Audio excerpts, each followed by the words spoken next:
Buonasera dal TG Sicilia, le principali notizie di questa edizione.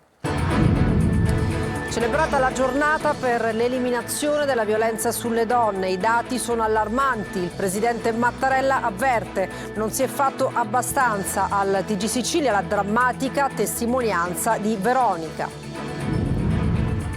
E sono ancora molte le donne che subiscono anche violenza economica. La storia di Carmela, una pensionata catanese costretta a vivere con 550 euro al mese.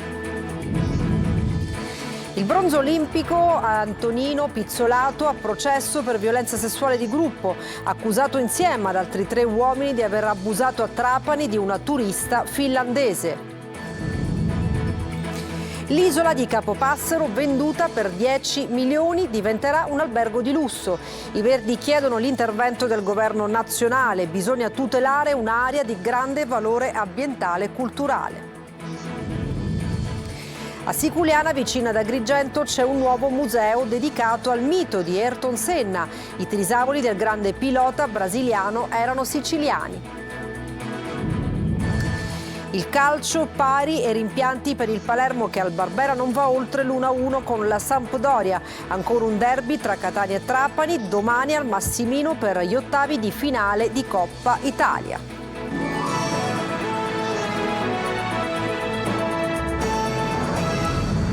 Dunque, bentrovati, si è celebrata oggi la giornata internazionale contro la violenza sulle donne. Da Palermo la drammatica testimonianza di Veronica, vittima di violenza da parte dell'ex marito. Marco Gullà. Alzava le mani, anche verbalmente mi riempiva di parolacce. Ci sono state diverse occasioni in cui appunto mi tirava i capelli, mi dava degli schiaffi. Lei è Veronica, donna palermitana, madre di 3 figli e vittima di violenza da parte dell'ex compagno. Discussioni, liti furibonde e soprattutto violenza. Come quando al 6° mese di gravidanza Veronica viene aggredita con calci e pugni e rischia di perdere la figlia, che adesso ha 6 anni. In un'occasione, il giorno prima appunto di sentirmi male e appunto avere questo parto improvviso, avevo ricevuto un pugno nella pancia e quindi da là è cominciato che sono stata male per tutta la notte e l'indomani mattina mi hanno ricoverato. Perché c'erano queste discussioni? Perché era così violento? Lui era così violento perché si faceva, diciamo, dei pensieri strani nella testa se mi trovava il telefono occupato.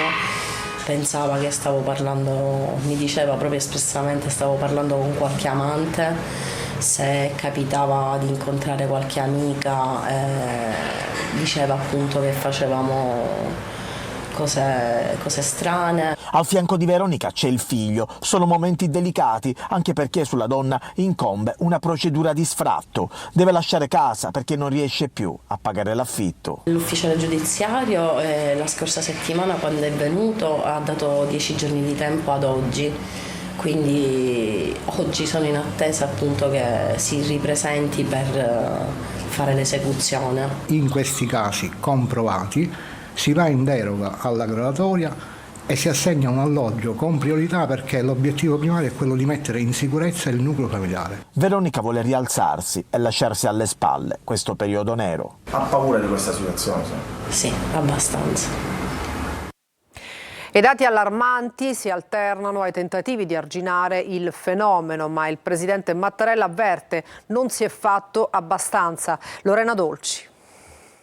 Dove sei, ma quanti ragazzi conosci, ma cosa fai, ma perché ti vesti in questo modo? Ecco, questi sono dei piccoli segnali che ci fanno proprio capire che magari in futuro potrebbe nascere qualcosa che in realtà non è una relazione sana. Vanno a dire: ah, mi dai il tuo Instagram, quindi mi dai la password del tuo Instagram, perché proprio vogliono avere al 100% il controllo su quella persona. La violenza di genere vista da Alice e Gloria, 17 anni. Ci sono anche quelli della quarta B del liceo Turrisi Colonna al Tribunale di Catania. Sono proprio quelle giovanissime di cui nella giornata contro la violenza sulle donne il presidente Mattarella ha detto non si è fatto abbastanza per salvaguardarle, nonostante i numeri allarmanti. Solo a Catania 1500 segnalazioni in un anno, elenca il questore che emanando gli ammonimenti ha un ruolo cruciale. Non è soltanto un problema di contrasto, né tantomeno solo un problema di prevenzione del fenomeno. Qua c'è la necessità di fare un cambio di passo da un punto di vista proprio culturale. Cambiamento che passa attraverso la formazione non solo del personale di polizia che si trova davanti storie di abusi e violenze, ma anche degli avvocati. Avendo un ruolo delicato da rivestire, nutrirlo di competenze, di professionalità e di sensibilità, ma soprattutto di preparazione. Abbiamo sempre assistito a una mentalità nella quale il miglior difensore è quello che estremizza la difesa e le ragioni di una parte. Invece oggi bisogna avere la consapevolezza che è la composizione della crisi l'unico strumento attraverso il quale si darà soluzione. La Procura di Catania tratta 1500 processi da codice rosso ogni anno, dal delitto d'onore punito con una pena inferiore al furto aggravato ai matrimoni riparatori per le ragazze stuprate. Il mondo è cambiato e sono cambiate le leggi, ma l'ottimismo si scontra ancora con i numeri. Una donna su 3, dicono le statistiche, ha subito violenza. In questo scenario emerge il dato inquietante secondo cui ben il 29% degli adolescenti è molto o abbastanza d'accordo con l'opinione che le ragazze possano contribuire a provocare la violenza sessuale con il loro modo di vestire o di comportarsi. Molte donne subiscono anche violenza economica e non si tratta solo dei salari più bassi di quelli degli uomini. A Sicilia 24 Focus la storia di Carmela, pensionata catanese con 550 euro al mese. Giusy Lazzara. Tanti sacrifici e troppi lavori precari. Non è bastato studiare e impegnarsi per anni. Oggi Carmela ha raggiunto la pensione, ma con 550 euro al mese non può vivere. Io sono una neopensionata, quindi è da poco che sono in questa condizione. E dopo una vita comunque di lavori precari, perché purtroppo i lavori sono tutti a termine e quindi non sono riuscita a raccogliere abbastanza contributi. Speranze andate deluse, nel tempo si è aggravata anche la sua condizione. Finora francamente sono stata aiutata dalla famiglia, non le nascondo che mia mamma di 90 anni mi aiuta. Però è un po' avvilente, dopo una vita di studi, di sacrifici. Sto vendendo casa per cercare di farcela perché mi rendo conto che non ce la posso fare più.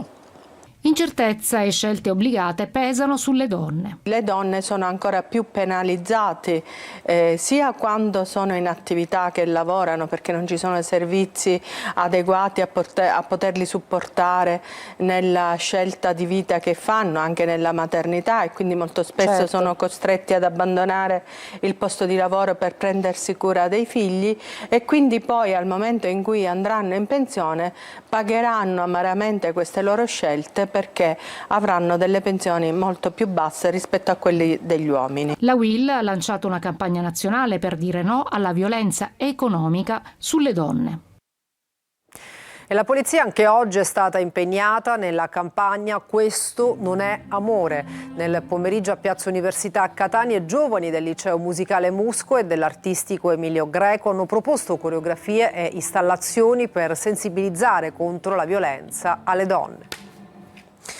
L'olimpionico Antonino Pizzolato a processo per stupro di gruppo. È accusato assieme a 3 suoi amici di aver abusato a Trapani di una turista finlandese. Adelaide Barbagallo. Dagli applausi per le sue vittorie a uno scranno di tribunale spunta il nome di Antonino Pizzolato, medaglia di bronzo alle Olimpiadi di Tokyo 2020 e di Parigi 2024 nel sollevamento pesi, nella violenza sessuale subita da una turista finlandese stuprata a Trapani nell'estate di 2 anni fa. L'olimpionico, che gareggia per le Fiamme Oro, è accusato di aver violentato assieme ad altri 3 amici la 27enne in un residence sul lungomare. Il processo con rito ordinario si è aperto il 5 5 febbraio di quest'anno davanti al collegio del Tribunale di Trapani. L'olimpionico ha quindi gareggiato ai Giochi di Parigi pur essendo imputato per stupro. Con Pizzolato, 28 anni, originario di Castelvetrano ma residente alle Dispoli nel Lazio, sono a giudizio 3 suoi amici, Davide Lupo, Claudio Tutino e Stefano Mongioi, tutti della provincia di Agrigento. In passato Pizzolato è stato accusato anche di atti di bullismo. Nel 2018 è stato squalificato dalla federazione per 10 mesi per minacce, intimidazioni, atti di prevaricazione, anche di violenza fisica in alcuni casi nei confronti degli atleti più giovani, molti dei quali minorenni, al Centro Federale di Preparazione Olimpica della Quecetosa a Roma. Oggi, davanti al collegio trapanese, la giovane finlandese ha ripercorso quanto accaduto la sera del 22 luglio di 2 anni fa. Era a Trapani per trascorrere qualche giorno di vacanza. Ha ribadito di aver subito le violenze e di aver provato a fermare gli stupratori. I giudici del Tribunale di Palermo hanno respinto l'istanza di arresti domiciliari di Angelo Flores, uno dei 7 giovani condannati in primo grado per lo stupro di gruppo avvenuto nel luglio del 2023 in un cantiere abbandonato al Foro Italico, condannato in primo grado a 7 anni di carcere. Investe un uomo di 60 anni che stava attraversando e scappa, pirata della strada identificato e denunciato ad Aci Sant'Antonio nel Catanese. Dalle immagini della videosorveglianza i carabinieri sono risaliti all'uomo che aveva detto di non essersi accorto di nulla. In realtà era tornato sul posto, viaggiando però in direzione opposta di marcia. E adesso una notizia: sanzioni per oltre 1.700 euro a Catania, 2 ristoranti di via Plebiscito durante un controllo effettuato dalla polizia insieme con la polizia locale. Nel primo è stato rimosso un grande braciere che il titolare aveva posizionato in strada per la cottura di alcuni prodotti, che era stato già sequestrato nei giorni scorsi. Nel secondo ristorante la polizia locale ha rilevato l'occupazione di ben 50 metri quadrati di suolo pubblico. A Palermo confiscati oltre 2 milioni a una badante senza scrupoli. Condannata, si era impossessata dell'eredità milionaria di un imprenditore sottraendola al figlio disabile. Emanuela Corsi. Si era impossessata dei beni milionari di un ricco imprenditore italoamericano dopo aver circuito il figlio disabile e li aveva trasferiti all'estero. Una truffatrice di Misilmeri nel Palermitano è stata condannata per autoriciclaggio, prosciolta invece per intervenuta prescrizione dall'accusa di circonvenzione di incapace. Le indagini della Guardia di Finanza sono scattate tra il 2015 e il 2018, dopo le denunce del perito del tribunale incaricato di valutare le capacità del ragazzo. La donna era stata assunta come badante dall'imprenditore di origine siciliana, titolare di un'importante catena di lavanderie negli Stati Uniti, rientrato in Italia assieme al figlio. L'uomo aveva incaricato la donna con proprio testamento di occuparsi a vita del giovane affetto da una grave patologia. In cambio le aveva lasciato in eredità 31 beni tra terreni e appartamenti, distribuiti nell'entroterra palermitano, per alcuni dei quali era stato concesso l'usufrutto al figlio. A quest'ultimo inoltre aveva lasciato in eredità anche diverse polizze assicurative per un valore di oltre 2 milioni di euro. Dopo la perdita del padre, il ragazzo aveva sviluppato un'attrazione affettiva nei confronti della badante, che approfittando della situazione si era fatta intestare le polizze sui propri conti correnti. Il denaro era stato trasferito con l'aiuto di uno dei figli conviventi sui conti bancari di una società ungherese costituita ad hoc, di cui era socia unica, in modo da occultarne la reale provenienza. Da lì poi erano stati fatti altri trasferimenti verso paesi extracomunitari per rendere ancora più complesso il rintraccio. Dopo la condanna, i finanzieri del comando provinciale di Palermo hanno eseguito un provvedimento di confisca emesso dalla procura per un ammontare di 2.150.000 euro. Affari milionari in Sicilia, l'isola di Capopassero è stata venduta per 10 milioni di euro per farne un albergo di lusso. I Verdi chiedono che il governo a Roma se ne occupi con urgenza. Eva Spampinato. La caparra da 1 milione sarebbe già stata versata. Il contratto preliminare di acquisto con gli eredi del barone Bruno di Belmonte firmato. La cifra è a 6 zeri. La Lio Hospitality Venture One SRL, società italiana di investimento immobiliare con sede a Milano, pare abbia acquistato la tonnara di Portopalo e l'isola di Capopassero per 10 milioni di euro. Il progetto è quello di far sorgere un resort di lusso sui resti di una delle tonnare più antiche del mondo o sull'isola intera di Capopassero, estremo sud della Sicilia orientale, più a sud di Tunisi, un angolo sospeso tra Europa e Africa. Dal contratto è rimasta esclusa la vecchia fortezza borbonica del 1600, che è di proprietà della regione. E se il sindaco di Portopalo, Rachele Rocca, vede di buon occhio l'operazione purché il sito venga tutelato con tutto quello che contiene, ha detto: non ci stanno i Verdi che chiedono l'intervento del governo nazionale e se la prendono con il governo regionale, perché l'inerzia della regione Sicilia negli ultimi anni non ha permesso di completare l'istituzione della riserva naturale, ha detto il portavoce di Europa Verde Angelo Bonelli. Per questo motivo il deputato di Verdi e Sinistra chiede al ministro Pichetto Fratin e al ministro Giuli di intervenire per tutelare un'area di grande valore ambientale e culturale. A Siculiana, vicino ad Agrigento, è inaugurato il museo dedicato a un mito della Formula 1, Ayrton Senna. I trisavoli del grande pilota brasiliano erano siciliani. Davide Sardo. A Siculiana, in provincia di Agrigento, romba ancora il motore di Formula 1 di Ayrton Senna. Nella cosiddetta città degli sposi si trovano le radici del campione brasiliano discendente per parte materna di una famiglia di siculiana emigrata in Sud America. Così, nei locali della Torre dell'Orologio è stata allestita la mostra Ayrton Senna, testimonianze e racconto delle origini con fotografie inedite e cimeli autentici, compresi caschi e tute indossati da Senna durante i Gran Premi. È un percorso di memoria e Ayrton Senna diventa ambasciatore non solo della sua storia, ma della storia di quanti alla fine dell'Ottocento si sono trasferiti altrove per trovare fortuna. Ma Ayrton Senna rappresenta molto di più, perché non solo è stato un campione di Formula 1, ma perché portava avanti dei valori dell'amicizia, della solidarietà, che sono valori che dobbiamo condividere. Per noi, per Imola, rappresenta sicuramente un momento difficile, perché noi abbiamo purtroppo Imola è stato il teatro della sua morte, però poi da lì è ripartito come un grande campione che guardava a grandi valori prima nella vita e poi nello sport. Il museo dedicato ad Ayrton Senna sarà inserito tra le iniziative di Agrigento, Capitale della Cultura 2025, in collaborazione con la TAS Torsida Ayrton Senna di Imola. Adesso una breve pausa, tra poco il calcio.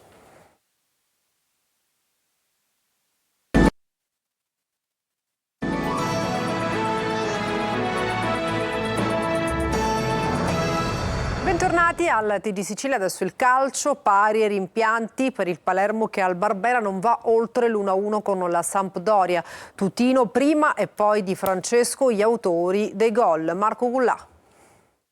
Probabilmente ai punti avrebbe vinto il Palermo, ma il calcio non è box e allora al Barbera la sfida con la Sampdoria termina in parità. 1-1, il Palermo continua a faticare in casa e soprattutto a non vincere. Le prime della classe volano, il Palermo deve invece abbandonare il sogno della promozione diretta e iniziare a lavorare su un altro tipo di campionato. E la formazione di Dionisi a partire meglio, anche se manca la concretezza sotto porta. Al primo affondo però la Sampdoria punisce e il 38esimo, quando un controllo errato in aria di Nicolau lascia campo libero a Tutino che non sbaglia davanti a Del Planche. Il match si stappa e allora dopo pochi minuti il Palermo, prima della fine del primo tempo, trova il pareggio. Verre per Di Francesco, tira giro e palla in rete, 1-1. Ripresa, il Palermo è più convincente per larghi tratti e si fa vedere più volte dalle parti del portiere avversario. Ranocchia va vicino al gol, il VAR corregge l'espulsione di Ferrari, si resta 11 contro 11. Nell'ultimo quarto d'ora, una volta Di Francesco e due Ledoiron potrebbero firmare la rete del sorpasso ai danni della Samp, ma senza inquadrare lo specchio della porta, e poi occasione finale per il turco Banica. È una partita, non dico a senso unico perché non è giusto dirlo, però onestamente abbiamo fatto veramente, ragazzi hanno fatto una partita veramente importante. Mi dispiace tantissimo per il risultato perché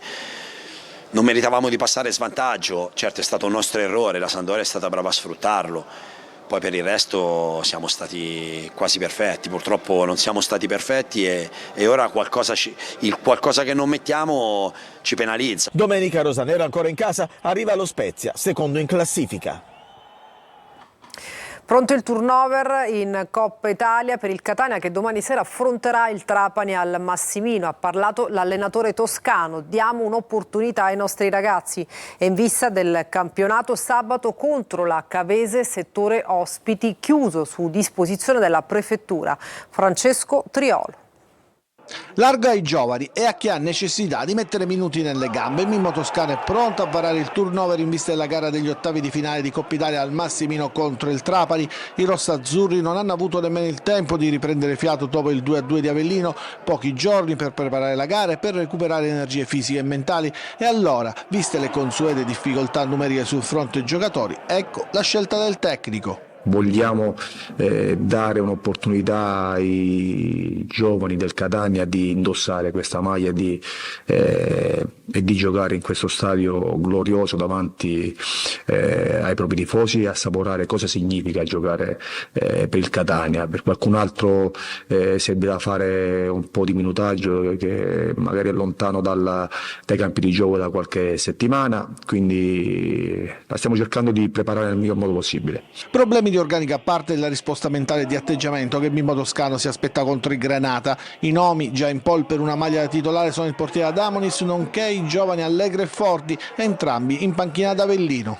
Mi aspetto che risponda bene dal punto di vista mentale, a prescindere da chi scenderà in campo, di tenere il campo nella maniera giusta, di cercare di giocare con coraggio, con personalità, di rimanere in partita con lucidità, concentrazione il più possibile, perché quello poi fa la prestazione.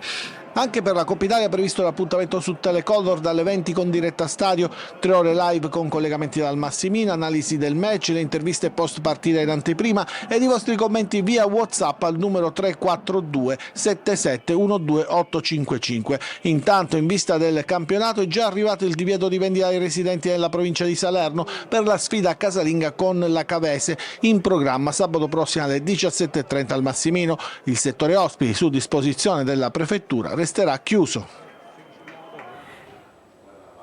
Messina in crisi dopo la sconfitta contro il Sorrento. Il Trapani si rilancia con i 3 punti sul Latina e domani sera in Coppa Italia gioca al Massimino contro il Catania. Sergio Colosi. Altamura e Sorrento hanno restituito al Messina la dimensione di squadra fragile e modesta, mascherata dalle penalizzazioni delle dirette concorrenti. Contro il Sorrento la formazione di Modica ha disputato una partita dai 2 volti, facendosi condizionare dall'episodio del gol subito da Bolzius. Primo tempo positivo con buone occasioni e 2 reti annullate. Molti dubbi sulla seconda di Marino, per stessa ammissione del tecnico campano Barillari. Episodi simili sono diventati una realtà con cui convivere per una società assente e mai tutelata. Non basta invece il lavoro sul campo per giustificare i gravi errori difensivi, la mancanza di un bomber vero e l'incapacità di reagire alle avversità. Questi sono limiti strutturali che possono essere colmati da Sciotto o dai suoi eredi soltanto a gennaio, ammesso che ci sia la volontà economica di salvare questa squadra. Rilancio e continuità sono le parole d'ordine in casa Trapani. Il rilancio è stato firmato dai 4 gol sul Latina dopo un periodo nero, mentre la continuità passa dal derby siciliano di Coppa Italia in programma al Massimino contro il Catania e dalla trasferta di Bari contro l'Altamura in campionato. Impegni ravvicinati che impongono gli straordinari, con Aronica che presenterà anche in Coppa la difesa a 3 e il trequartista dietro le 2 punte. E per questa edizione è tutto, grazie per averci seguito e buona serata.